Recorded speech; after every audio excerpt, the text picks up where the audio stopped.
Hello geometry students. This is the Chapter 8 Practice Test Key.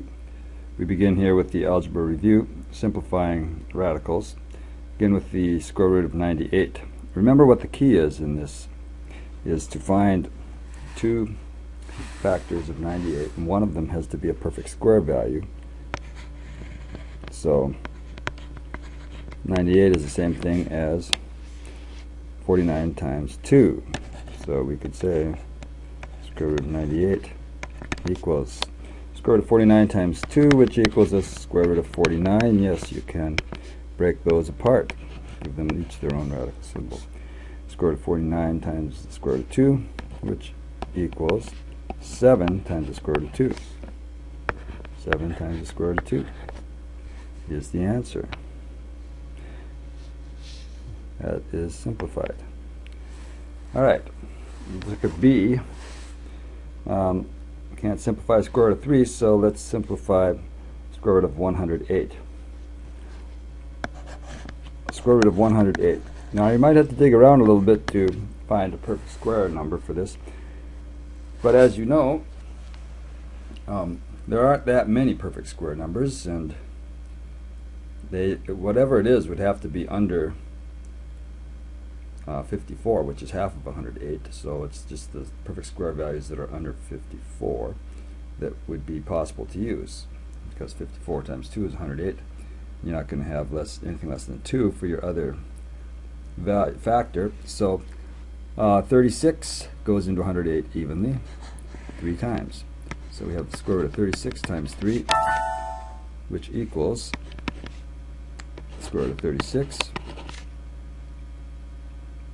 times the square root of 3. Square root of 36 is 6, so this whole thing equals the square root.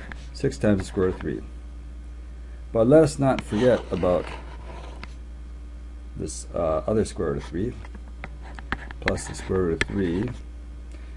And this is just like combining like terms. We have the square root of 3, and this is like 6 times the square root of 3 plus 1 times the square root of 3.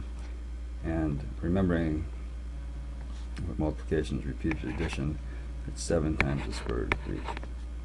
And that's it. Alright, on part C, we've got square and simplify. 5 times the square root of 5, quantity squared.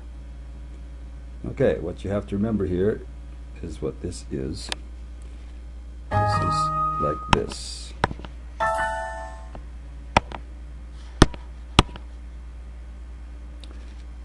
Interruptions. Sorry about that. This is the same as 5 times the square, or 5 to the first times the square root of 5 to the first, and that take it to the second power. Now you might remember your exponent rules from algebra, which say that you must multiply every exponent inside the parentheses by the exponent outside. So we have 5 squared times the square root of 5 squared. Alright, 5 squared equals 25. What is the square root of 5 squared? Remember what that is. That's the square root of 5 times the square root of 5.